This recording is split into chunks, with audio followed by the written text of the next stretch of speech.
নমস্কার, স্বদেশের ঘরকন্যা একটি ব্লগে আপনাদের সবাইকে জানাই স্বাগত। আমি রাখি, চলে এসেছি আজ নতুন একটা ব্লগ।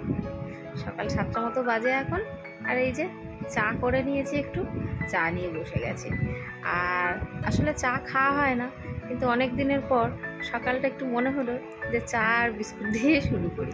এই যে দুটো সুগার ফ্রি বিস্কুট নিয়ে নিয়েছি, নিয়ে বসে গেছি।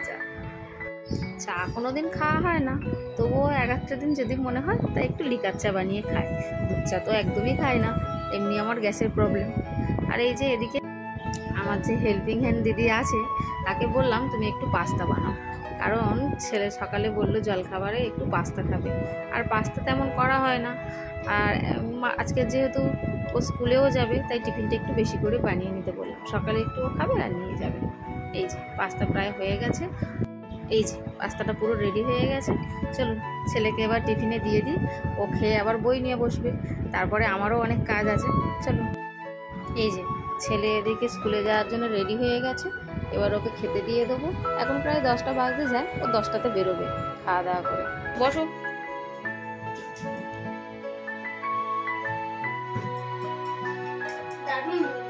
দারুণ হয়েছে রান্না, বা সংকল্প সবসময় রান্না দারুণ হয়। তা ঠিক আছে, তুমি তাড়াতাড়ি খেয়ে নাও। তোমার ওই টিফিন আর এই জলের বোতল গুছিয়ে রাখো, আমি ব্যাগের মধ্যে ঢুকিয়ে দেবো। ঠিক আছে, তুমি তাহলে তাড়াতাড়ি খেয়ে নাও।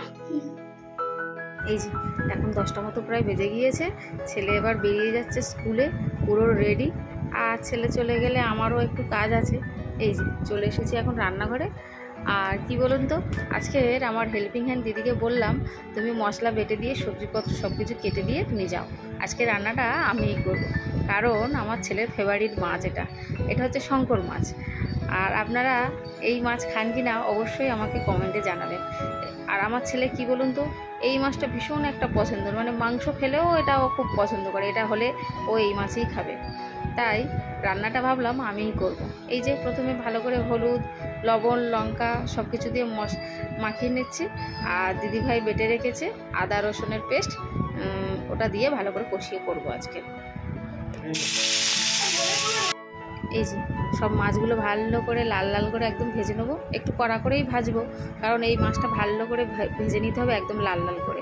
তারপরেই মানে সবজি তো এই মাছে তেমন দেয় না, আমি যেটা জানি, কারণ এটা আলু দিয়েই মাংসের মতো করে রান্না করে। এই যে আমার প্রায় লাল লাল করে ভাজা হয়ে এসেছে। এই যে আমার সব মাছগুলো ভাজা হয়ে গেছে, এবার কড়াইতে দিয়ে দিয়েছি আলু, এগুলো ভালো করে লাল লাল করে ভেজে তুলে নেবো। তারপরে মশলা দিয়ে ভালো করে কষে আবার আলুটা দিয়ে দেবো। এই যে কড়াই মশলাগুলো ভালো করে কষিয়ে নিয়েছি, বেশ তেল ছেড়ে দেবে, তারপরে আলুগুলো দিয়ে দেবো। অ্যাকচুয়ালি কী বলুন তো, যখন আমি মশলাগুলো দিই কড়াইতে, সেই সময় একটা ফোন এসেছিলো, সেটা আর রেকর্ড করা হয়নি। কড়াইতে আমি দিয়ে দিয়েছি প্রথমে গোটা গরম মশলা আর এলাচ লবঙ্গ দিয়েছি, দিয়ে তার সাথে দিয়েছি পেঁয়াজ, আদা, রসুন, সব কিছু মশলাটা ভালো করে কষিয়ে নিয়ে এই যে আলুটা দিয়ে দিয়েছি। আলু দিয়ে কষিয়ে ভালো করে একটু তেল ছাড়বে, তারপরে আমি জলটা দেবো।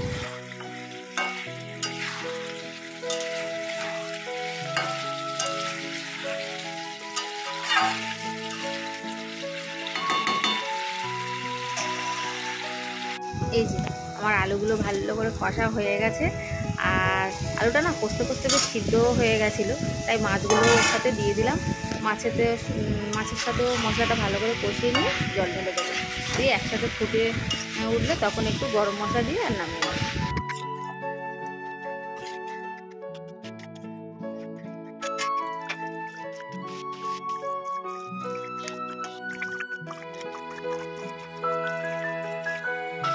এই যে তরকারিটা ফুটে গেছে বেশ সুন্দর করে, আর তরকারিতে আমি বেশি ঝোলও রাখবো না, একটু মাখা মাখা করবো, ওই জন্য আর একটু ফুটিয়ে নিচ্ছি, নিয়ে শেষে গরম মশলা দিয়ে দেবো। এই যে তরকারি নামিয়ে নিয়েছি, নামিয়ে উপরে গরম মশলার গুঁড়ো দিয়ে দিয়েছি, কত সুন্দর কালারটা এসছে দেখো। আর আমার ছেলে তো একদম এই তরকারি ওর ভীষণ পছন্দ, আজকের ও ভীষণ খুশি হবে। চলো এবার স্নানটা সেরে এসে ঠাকুর ভোগটা দিয়ে দেবো, দিয়ে নিজে খেয়ে নেবো, কারণ ছেলে তো বাড়ি নেই। স্নান সেরে এসেছি, খাওয়া দাওয়া করবো। চলুন টাটা। এই যে আমার গাছেরই ফুল দিয়ে ঠাকুরকে পুজোটা সেরে নিয়েছি। চলুন, এই যে দুপুরে ভাত নিয়ে বসে গেছি, মাছ ভাজা, ডাল আর ওই যে শঙ্কর মাছের তরকারি। এই নিয়ে দুপুরের খাবারটা আজকে সারবো।